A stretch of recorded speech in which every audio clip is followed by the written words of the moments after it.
television, I mean, is, to my mind, the most insidious drug that the 20th century has had to deal with.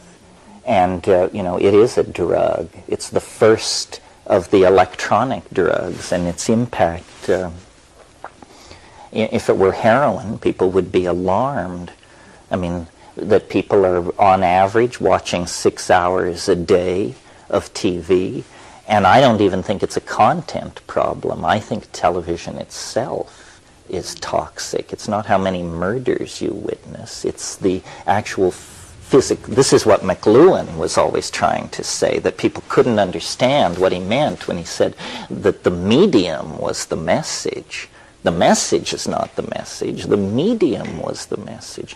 And the effects it had, I mean, we have millions of people who are warehoused in almost a larval state in their apartments, watching TV, paying for their medical plans, and glued to this mindless opera of cultural decay that is recited day after day in front of them. I mean, it's horrible to imagine. And this is, you know, a creation to some degree of the world corporate state that probably has to be addressed.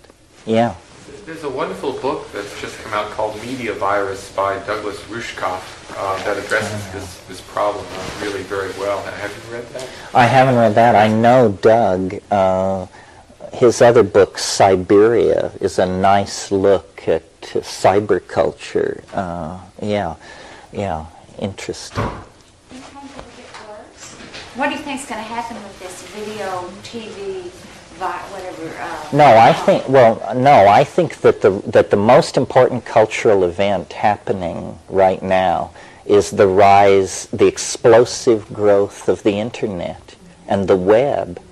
I mean, the idea that with my $1,200 PowerBook, I can access 3,000 computers around the planet by just plugging into a telephone jack is staggering.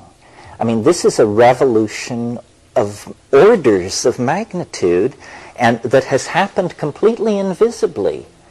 Nobody's windows had to be rocked out, and no camps had to be established. Nothing appears to have changed. The people who are not switched on don't even know anything has happened. To them, the world looks exactly like it looked 5 years ago. To the people who are switched on, Earth is becoming a distant memory of the internet. Yes. Well, the internet is the global brain, the cyber-spatially connected, telepathic, collective domain that we've all been hungering for. I mean, it is so powerful, and it has arisen with incredible speed and by a very insidious fashion. I mean, first of all, as I mentioned last night, the internet was originally called ARPANET. It was the Advanced Research Projects Agency. It was this super secret military-industrial thing that they wanted to survive a thermonuclear attack. And so they designed it to be unkillable. It has no central switching zone. If you blow up a part of it, it just flows around the part you blow up. It is unkillable. So that was ARPA. And now it's become public domain, and it's incredibly empowering for any minority because you can find your peers. It doesn't matter what you're into. You know, you can play the Shania and join the Shania playing society. So no matter how eccentric your interest, you can find common ground out there. Then the other thing is information that, I'm not kidding you, 10 years ago, the director of the CIA sitting at his desk in Langley, Virginia, didn't have the information processing capacity that you now have plugging into your PowerBook at any phone jack in the world, because these databases are there. And if you know how to surf the net, if you know how to program your no-bots so that while you're sleeping, they're sorting through and visiting various sites and downloading and looking, you cannot believe what's out there. I mean, the entire planet has been turned into a local telephone call. And not only, not to talk to people, but to talk, when you go on to the NCSA main page in Batavia, Illinois, it says available resources.